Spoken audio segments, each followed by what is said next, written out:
أعوذ بالله من الشيطان الرجيم. بسم الله الرحمن الرحيم.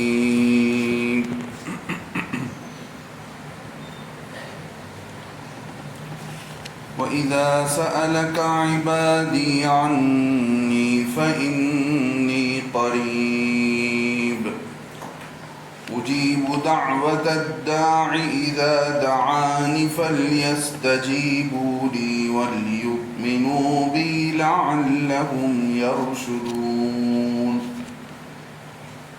أحل لكم ليلة الصيام الرفث إلى نسائكم هن لباس لكم وأنتم لباس لهم علم الله أنكم كنتم تختانون أنفسكم فتاب عليكم وعفى عنكم فالآن باشروهن وابتغوا ما كتب الله لكم وكلوا واشربوا حتى يتبين لكم الخيط الأبيض من الخيط الأسود من الفجر ثم أتموا الصيام إلى الليل ولا تباشروهن وأنتم عاكفون في المساجد تلك حدود الله فلا تقربوها كذلك يبين الله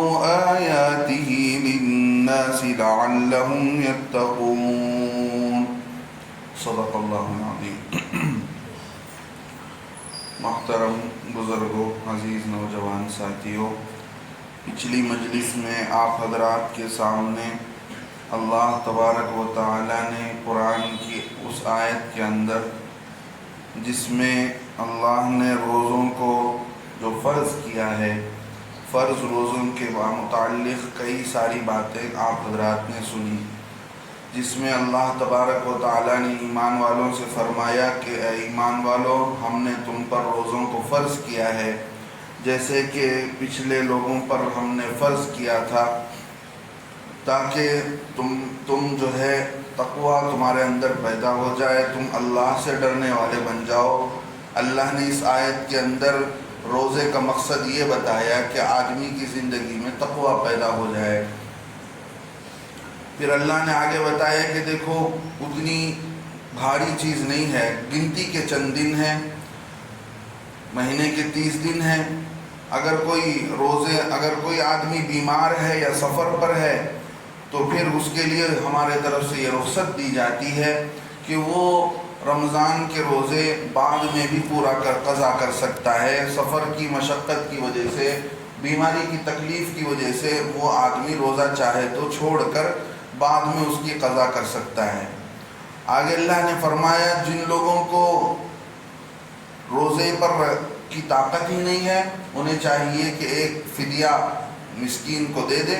روزے کا فدیہ جیسے میں نے بتایا کہ ایک روزے کا فدیہ ایک صدقہ فطر ہے، تقریباً 2.25 سیر گیہوں کی مقدار ہے. اگر کلو کا حساب کر لیا جائے تو تقریباً 1.5 کلو سے تھوڑا زیادہ ہوتا ہے. تو اس حساب سے آج کل کی قیمت کا اندازہ کر لیں تو تقریباً 65 روپے 70 روپے کی قیمت بن جاتی ہے. تو ایک روزے کے بدلے یہ فدیہ دینا پڑے گا. آگے اللہ رب العزت نے فرمایا کہ جو روزہ رکھنے کے باوجود، سفر میں ہونے کے باوجود، بیمار ہونے کے باوجود بھی جو اپنی طرف سے نیکی کرتا ہے، یعنی روزہ بھی رکھ رہا ہے، سفر بھی کر رہا ہے، تو اللہ تبارک و تعالیٰ اس نیکی کو اس کے حوالے کریں گے، یعنی وہ نیکی اس کے لیے کل قیامت کے دن کام آئے گی. آگے اللہ نے فرمایا کہ تم روزہ رکھ لینا ہی تمہارا بہتر ہے، اس لیے کہ رمضان کے روزہ اتنے اپنے اندر اجر اور ثواب کو لیے ہوئے ہیں کہ آدمی بعد میں چل کر روزہ رکھ بھی لے لیکن پھر بھی اس کو جو ہے بعد میں روزہ رکھنے سے رمضان کی فضیلتیں اور رمضان کے برکات اس میں حاصل نہیں ہو سکتی. آگے اللہ رب العزت فرماتے ہیں کہ رمضان کا مہینہ جس میں ہم نے قرآن کو اتارا ہے، یہ قرآن لوگوں کے لیے ہدایت کی کتاب ہے اور کھلی ہوئی ہدایت کی باتیں ہم نے اس کے اندر بیان کی ہے. جو چیز کے ہدایت کی باتیں فرق کر رہی ہیں اور ہدایت کی طرف سے اللہ رب العزت کی طرف سے ہدایت والی باتیں جو کھلی کھلی ہیں، اور آگے اللہ نے فرمایا کہ ایسی چیزیں ہم نے اس قرآن کے اندر اتاری ہیں جو حق و باطل کے بیچ میں فرق کرتی ہیں۔ اللہ آگے فرماتے ہیں کہ دیکھو جسے بھی رمضان کے روزے، جو بھی رمضان میں حاضر ہو، یعنی مطلب جسے بھی رمضان مل جائے تو اسے چاہیے کہ وہ روزہ رکھے۔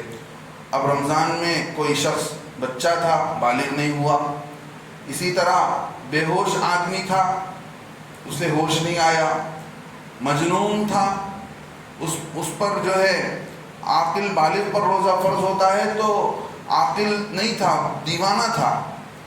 اب اگر یہ لوگ رمضان کے روزے رمضان کو پا لیتے ہیں تو پھر ان پر اگر بچہ بالغ ہو جاتا ہے اور بیمار بے ہوش آدمی ہوش میں آ جاتا ہے، اسی طرح دیوانہ آدمی عقل مند ہو جاتا ہے، تو ان تینوں صورتوں میں اس کے رمضان کے پچھلے روزوں کی بھی اسے قضا کرنی پڑے گی، رمضان کے پچھلے روزوں کی بھی قضا کرنی پڑے گی۔ روزہ معاف نہیں ہوتا ہے، بلکہ انہوں نے رمضان کو پا لیا، ان پر ایک مجبوری تھی، اس مجبوری کی وجہ سے وہ روزہ نہیں رکھ پائے، تو اس کا یہ مطلب نہیں ہے کہ ان پر روزہ معاف ہو گیا۔ آگے اللہ فرماتے ہیں وہی بات کہ جو رمضان روزے میں ہے، سفر پر ہے یا بیمار ہے، وہ بعد میں بھی چل کر اس کی قضا کر سکتا ہے۔ اللہ فرماتے ہیں اللہ تم سے آسانی کو چاہتے ہیں، تم کو تنگی اور مشقت میں ڈالنا نہیں چاہتے ہیں، اور تم جو ہے اس رمضان کی گنتی پوری کرو اور اللہ کی بڑائی بیان کرو۔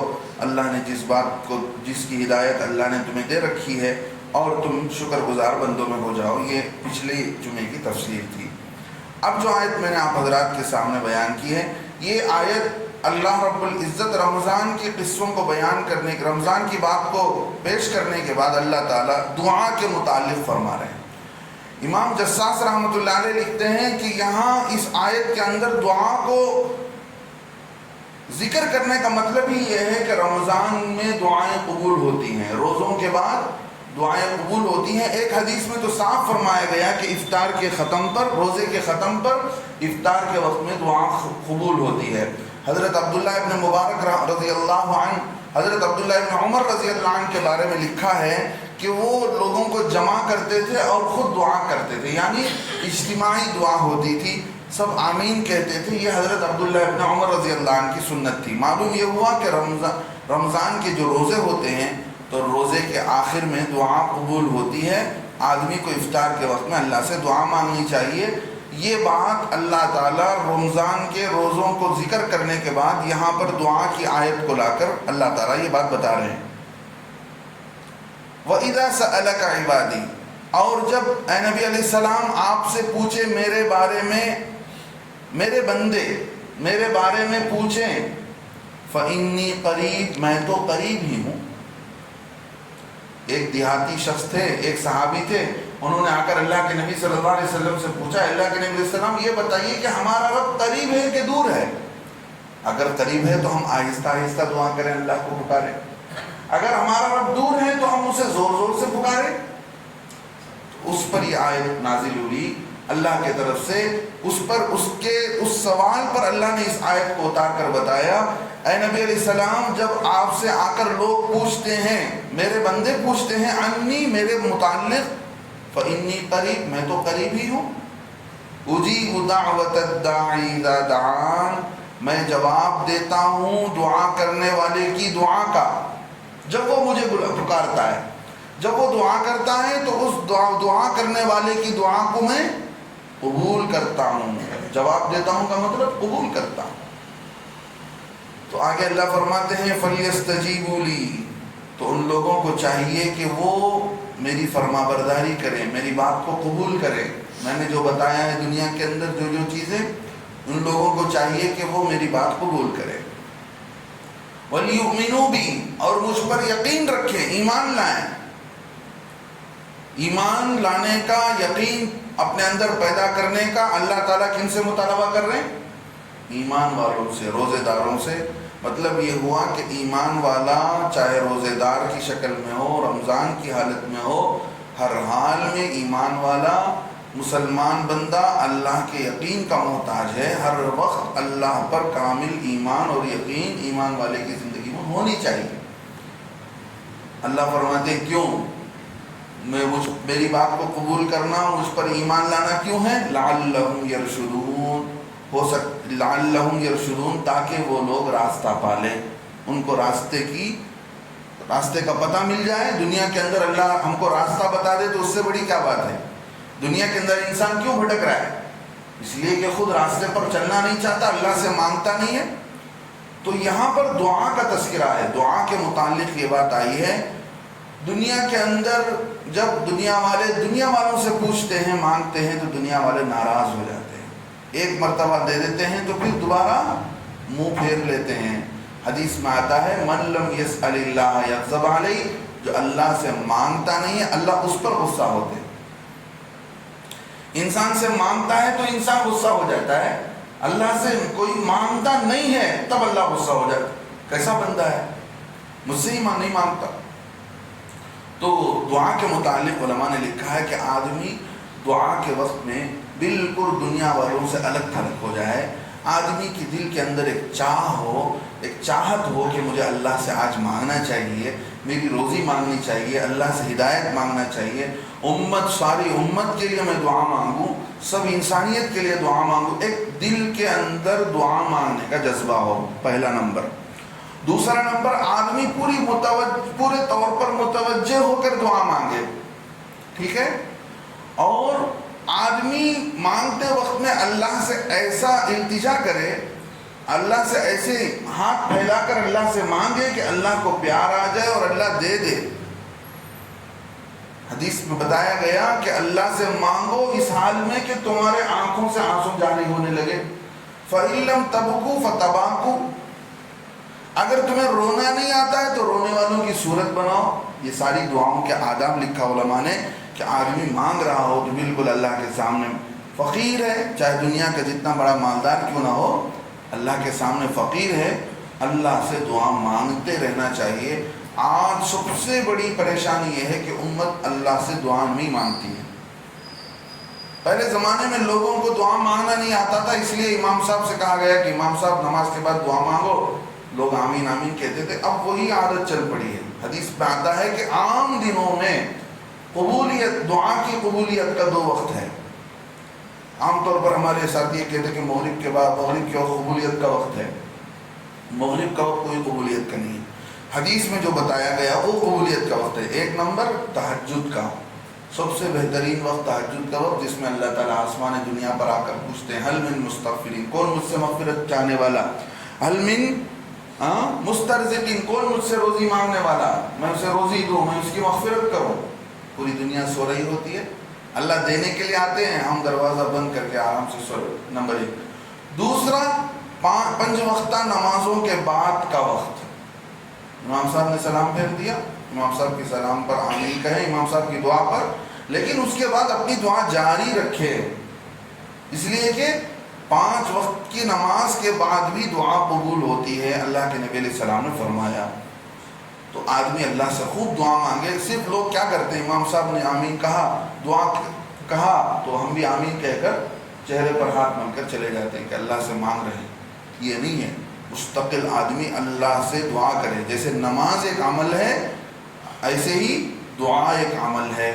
اور دعا کے بارے میں یہ لکھا ہے کہ دعا کے 2 بازو ہیں. 2 بازو کا مطلب 2 ہاتھ ہیں، 2 پر ہیں.